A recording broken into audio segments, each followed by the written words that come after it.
오늘 시편 50편 말씀을 함께 읽었습니다. 이 시편 50편의 내용은 아삽의 시라고 이렇게 표현되어 있습니다.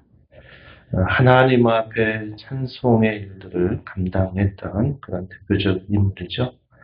오늘 우리가 읽는 이 50편의 내용에서는 하나님 앞에 참된 제사, 하나님이 연락하시는 참된 제사가 무엇인가 하는 것을 잘 가르쳐준다 하겠습니다. 오늘 우리의 말로 바꾸면 참되게 하나님을 예배하는 길이 무엇인가에 대한 아주 중요한 교훈들을 우리에게 전달해 준다 하겠습니다. 오늘 본 시편의 내용에서 하나님께서는 자기 백성들을 하나님 앞으로 소환하십니다. 마치 하나님의 법정 앞으로 그 백성들을 불러들이는 것 같은 그런 상황이 묘사가 되고요. 이렇게 불러들인 하나님께서 그 백성들에게 무엇을 말씀하시는가 하니까 그들이 계속적으로 드려왔던 제사가 어떤 면에서 잘못되었는가 하는 것에 대한 교훈을 주고 계십니다. 그리고 그런 제사뿐만 아니라 그들이 하나님 앞에 제사를 하면서도 결국 변화되지 않는 그들의 삶, 이것도 역시 하나님이 그들을 책망하시는 말씀으로 주시면서 참된 제사 혹은 참된 예배가 무엇인가를 그들에게 가르치고 참된 제사를 회복할 것을 그들에게 권고하시는 내용이 마지막 부분에서 소개되고 있습니다. 한번 내용을 들어가 봅니다. 1절 말씀을 보면 자기 백성들을 부르시는 하나님 어떻게 묘사하고 있는가 우리가 보게 되는데요. 전능하시니 여호와 하나님께서 말씀하사 해 도는 데서부터 지는 데까지 세상을 부르셨도다. 하나님께서 전능하신 분이고 자기 백성과 특별한 언약을 맺으시는 분으로 여호와라는 사실을 알리시면서 해 도는 데서부터 지는 데까지 모든 세상에 사는 사람들을 부르신다. 이렇게 표현을 했습니다. 공적으로 자기 백성들을 소환하시는 그런 광경을 떠올려 줍니다. 계속해서 보시면 4절에 보면요. 하나님이 자기 백성을 판결하시려고 위 하늘과 아래 땅에 선포하여 이르신다. 이렇게 표현했습니다.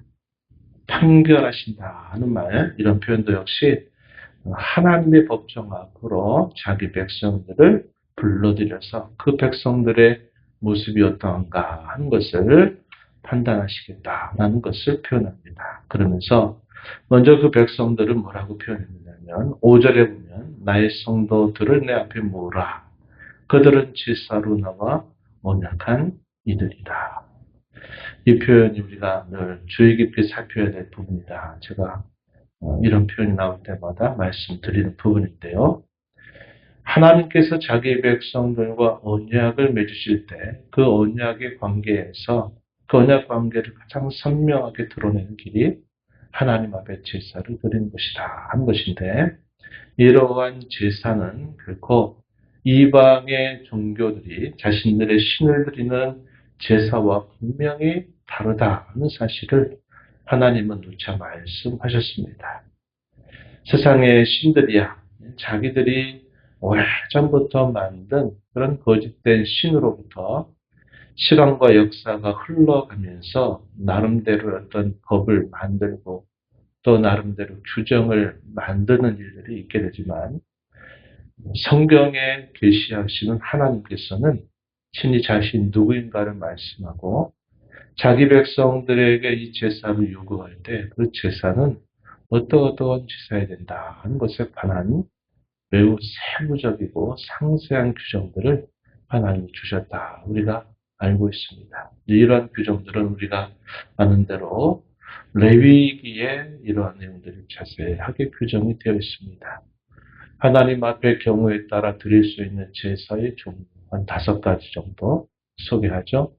그 제사는 제사가 갖는 그 근본적인 성격에 따라서 제물을 어떻게 할 것이며 그 제사를 집행하는 그런 모든 방식에 있어서도 매우 구체적이고 상세하게 알려주십니다. 그래서 계시해 주신 그 말씀의 법을 떠나서 제사를 드리게 될 때, 우리가 성경 역사를 통해서도 보지만 하나님은 그것을 결코 용납하지 아니하셨다 하는 사실을 우리가 알게 됩니다. 특별히 레위기 10장에 나타나고 있는 이 아론의 두 아들들이 여호와께서 명하시지 않은 불을 가지고 불을 피우다가 하나님께서 그들을 치심으로 말미암아 그 현장에서 즉사하게 되는 그런 상황이 있게 됩니다. 그것 자체는 하나님이 이 제사를 받으실 때 그 제사가 하나님이 규정하신 그 규정의 내용을 결코 벗어나서는 안 된다 하는 사실을 명명백백하게 말씀하신 일이죠.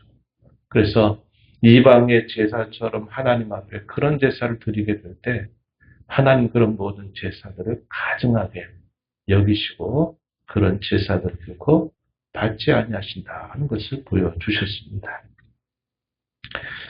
그런데 오늘 본문에서 하나님이 자기 백성들을 이 제사로 언약한 백성이다 할 때 하나님께서 그 백성과의 관계를 또 표현하실 때 이 제사가 가장 중요한 그런 하나의 표본이 된다 하는 것을 가르쳐 주신 겁니다. 그러면서 그들을 불러들이시고 그들이 무엇을 지금 잘못하고 있는가 하는 것에 대해서 말씀하고 계시는 겁니다.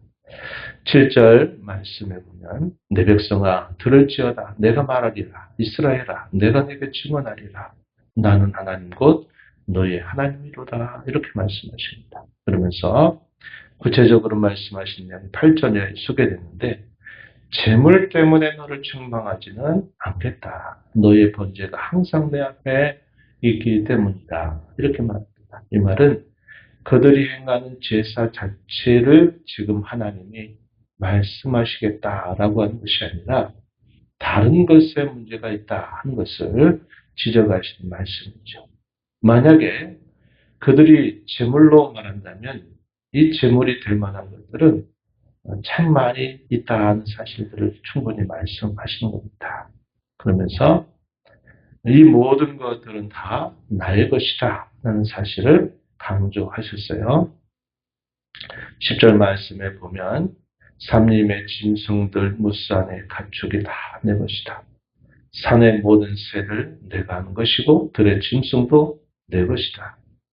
이렇게 쭉 말씀하시면서 세계와 거기에 충만한 것들이 다 하나님의 것이다. 이렇게 분명히 말씀을 하셨습니다. 그렇다면 무엇을 하나님이 말씀하시느냐 할 때 그 제사가 가져야 될 근본적인 내용의 문제 이것을 하나님이 말씀하시는 겁니다. 그래서 하나님 자기 백성들에게 책망하시는 당시 백성들의 제사의 행태에 대해서 우리가 두 가지를 생각해요. 하나는 뭐냐면 제사에 내리는 제사 가운데 있는 형식보다도 그 제사 안에 마땅히 담겨 있어야 할 내용이 빠져 있는 것. 그것이 바로 하나님과의 관계 혹은 하나님 앞에 제사로 나오는 그들의 마음의 자세와 그들의 마음의 상태, 제사의 내용에 대한 책망이 하나요. 또 하나의 책망은 뭐냐면 그들이 제사를 하나님 앞에 행하면서도 그들이 살아가는 삶이 제사를 드릴 만한 합당한 삶을 사는 것이 아니라 도리어 악한 행실들을 여전히 행하면서 살고 있는 그들의 거짓과 위선이 두 번째 문제점으로 하나님 말씀하시는 내용이다 하겠습니다. 그래서 그 두 가지 문제를 말씀하세요. 14절 가서 보면 감사로 하나님께 제사를 드리며 지존하신 이에게 내 소원을 갚으며 환난 날에 나를 부르라. 내가 너를 건지리니 네가 나를 영화롭게 하리로다. 이렇게 표현합니다. 하나님 앞에 마땅히 제사를 드릴 때 그들의 마음의 태도가 어떠해야 되느냐. 감사로 하나님 앞에 제사를 드려야 할 것이다. 이렇게 표현했고 소원을 갚으라 라고 하는 말은 그들의 하나님께 대한 고백에 합당한 하나님께 약속한 것에 합당한 그들의 삶의 순종과 또 삶의 열매를 가지고 하나님 앞에 제사를 드려야 된다 하는 것을 말씀하고 있다 하겠습니다. 그들의 제사를 드리면서도 제사 자체만으로 충분하다라고 생각했던 고대 근동 사람들의 그 종교 행태와 똑같은 그들의 모습에 대해서 하나님이 이렇게 말씀하십니다. 16절 이하에 보면 내가 어찌하여 내 율례를 전하며 내 언약을 내 입에 두느냐. 율례를 전하며 언약을 입에 둔다. 이렇게 말합니다. 그러나 그들의 태도에 관해서는 17절 교훈을 미워하고 내 말을 내 뒤로 던지고 도덕을 보면 그와 연합하고 가늠하는 자들과 동료가 되고 내 입을 악인에게 내어주고 내 혀로 거짓을 굽니다. 내 형제를 공박하고 어머니 아들을 비방한다. 이렇게 말합니다. 입술에는 율례를 전하고 언약을 말하면서도 그들의 마음과 그들의 행실들은 이와 반대되는 그들의 악행에 대해서 하나님이 책망하시는 것이죠. 이러한 사람들을 뭐라고 말씀하시느냐? 악인이다. 이렇게 하나님이 부르고 있습니다. 16절 악인에게는 하나님이 이르신다. 이렇게 표현해서 그들의 입술과 그들의 행실이 반대되는 삶을 살아가는 것. 즉 그들이 제사를 드리면서 스스로 제사에 다 만족하고 제사에 합당한 삶을 살아가지 않는 그들의 악행에 대하여 하나님이 책망하신다 하는 것을 말씀하고 있습니다. 이러한 제사를 드리면서 하나님이 그 백성들을 기다리셨어요. 기다리셨더니 그 백성들이 하나님이 기다리신다는 생각을 하는 것이 아니라 이렇게 해도 되는구나. 이런 식의 생각이 오히려 굳어져 있는 그들의 모습에 대해서 하나님이 또 지적하세요. 21절 가서 한번 보시면 내가 이 일을 행하여도 내가 잠잠하였더니 내가 나를 너와 같은 줄로 생각하였도다. 그러나 내가 너를 책망하여 내 죄를 내 눈앞에 낱낱이 드러내리라. 이렇게 말씀하십니다. 하나님을 어떤 분으로 대하느냐 하는 것이 너무나 상반되는 모습이죠. 하나님이 구약의 역사 가운데서 오랜 시간 동안 말씀을 주시면서 그 말씀을 주신 것으로 하나님이 바로바로 즉각적으로 자기 백성들을 대하시지 않으셨어요. 이 말은 그들로 하여금 하나님이 충분한 기회를 주시고 또 그들로 하여금 돌이킬 수 있도록 하나님이 그런 시간들을 기다려주시는 것인데 하나님의 백성들이 패역의 길을 깊이 걸어가게 될 때는 하나님 어떻게 대하느냐. 이렇게 해도 문제가 되는 게 아니구나. 이렇게 해도 별 우리의 삶에 어떤 문제가 없구나. 괜찮구나. 라고 생각하고서는 하나님의 기다림을 마치 자신들이 그렇게 해도 되는 것처럼 이렇게 생각하면서 계속적으로 자신들의 길을 고집해서 걸어가는 모습을 보인다 하는 것입니다. 오늘날 수많은 사람들도 역시 그렇게 생각하고 살아가요. 만약에 하나님께서 자기 백성들이나 일반 사람들이 생각할 때 그들이 잘못하는 것들이 마치 잘못할 때마다 뭔가 빵빵거리고 크게 벌 주신 듯한 그런 모습들이 나타난다면 그렇게 안 할 겁니다. 근데 하나님이 기다리시고 또 그들로 하여금 충분한 기회를 주실 때 사람들은 어떻게 생각하는가? 이렇게 해도 아무 문제 없구나. 이렇게 생각하면서 자신들이 하는 것들을 계속 고집하고 더 악을 행하는 것들에 대해서 아주 용기를 내서 악을 행하는 모습들을 나타낸다 하는 겁니다. 그러다 어느 순간 하나님께서 더 이상 그들을 기다리지 않고 그들의 죄가 가득 차게 될 때 하나님 그들을 결국 벌하시는 일들을 나타내신다 하는 것을 우리는 알게 되는 겁니다. 우리가 어떤 생각을 해야 될까요? 하나님이 오늘도 기다리시는구나. 오늘도 우리로 하여금 마음을 돌이켜서 하나님 앞에 참되게 나오기를 하나님은 바라시는구나 하는 그런 마음을 우리가 잘 알아들여야 할 텐데, 오히려 반대되는 그런 생각으로 여전히 돌이키지 않는 모습을 나타내는 것이 이게 큰 문제가 된다 하는 겁니다. 마지막 부분에서 하나님께서는 이렇게 말씀하셔요. 하나님을 잊어버린 너희, 내가 너희를 찢어버릴 것이다. 그렇다면 건질 자가 없을 것이다. 22절에 말씀하셨고, 결론적으로 하나님이 자기 백성들에게 진정 원하시는 참된 제사가 뭔가 하는 것은 23절 내용에 보면, 감사로 제사를 드리는 자가 나를 영화롭게 하나니 그의 행위를 옳게 하는 자에게 내가 하나님의 구원을 보이겠다. 이런 말씀을 하신 것입니다. 형식적인 제사를 반복적으로 하는 것보다 중요한 것은 그 제사 안에 마땅히 담겨야 할 우리의 마음, 우리의 중심, 그것이 반드시 있어야 된다 하는 것. 또 하나는 그의 행위를 옳게 하는 것이다 하는 사실을 표현합니다. 우리가 일주일의 삶 속에서 하나님 앞에 예배하는 날로 공식적으로 하나님이 구별하신 날이 주의 날, 곧 주일입니다. 이 주일을 우리가 하나님 앞에 예배해요.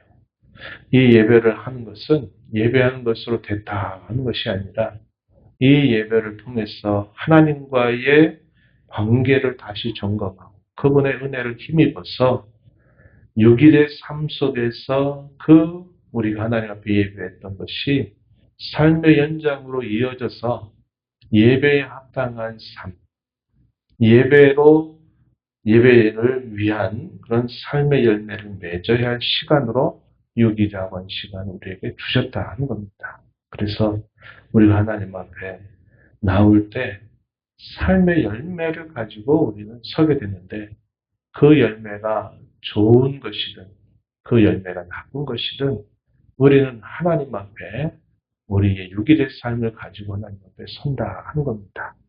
우리가 지나간 6일의 삶을 되돌아볼 때 하나님 앞에 부족하고 허물이 많고 죄가 많았다 할 때는 우리가 어떤 마음을 가져야 할까요? 시편 51편에서 다윗이 우리에게 깨우쳐 주는 것처럼 상한 심령으로 하나님 앞에 선 것입니다. 하나님이 이렇게 하기를 그토록 바라시고 이러한 많은 은혜를 하나님 앞에 주셨는데 그분의 기대와 하나님의 뜻에 부응하여 살지 못하고 우리의 허물과 죄를 따라 살았다 하는 것 때문에 상한 심령으로 하나님 앞에 선 것이고, 삶의 열매를 통해서 하나님이 기뻐하시는 많은 것을 나타내는 삶을 힘썼다면 그렇게 살 수 있도록 하신 하나님 앞에 감사로 하나님 앞에 영광을 돌리며 예배하는 것이 우리에게 마땅한 예배의 자세가 된다 하는 것이고, 우리가 하나님 앞에 예배하고 또 우리의 주어진 6일의 삶을 어떻게 살아야 될까 할 때 그 예배에 합당한 삶으로 생각과 말과 행실을 하나님 앞에 그렇게 합당하게 구별해 드리도록 살아가도록 힘써가는 것이 서로 계속적으로 이렇게 선순환을 이루면서 살아가는 것이 하나님이 오늘 저와 여러분에게 요구하시는 것이다 하는 것을 우리가 배우게 되는 겁니다. 복된 주일, 오늘 또다시 하나님 공적으로 저희들 또 하나님 앞에 소집합니다. 소집해서 내가 너만 만나자, 나는 너를 만나고 싶다 하시는 그 하나님의 초청과 부름을 기억하면서 오늘 이 배운 이 말씀을 따라서 하나님이 받으실 만한 참 예배를 하나님께 올려드리는 저와 여러분, 그래서 이 예배를 통해서는 기쁨과 감격과 그 은혜가 또 한 주간의 삶으로 연결돼서 하나님께 영광을 돌리는 저와 여러분이 되기를 진심으로 바랍니다.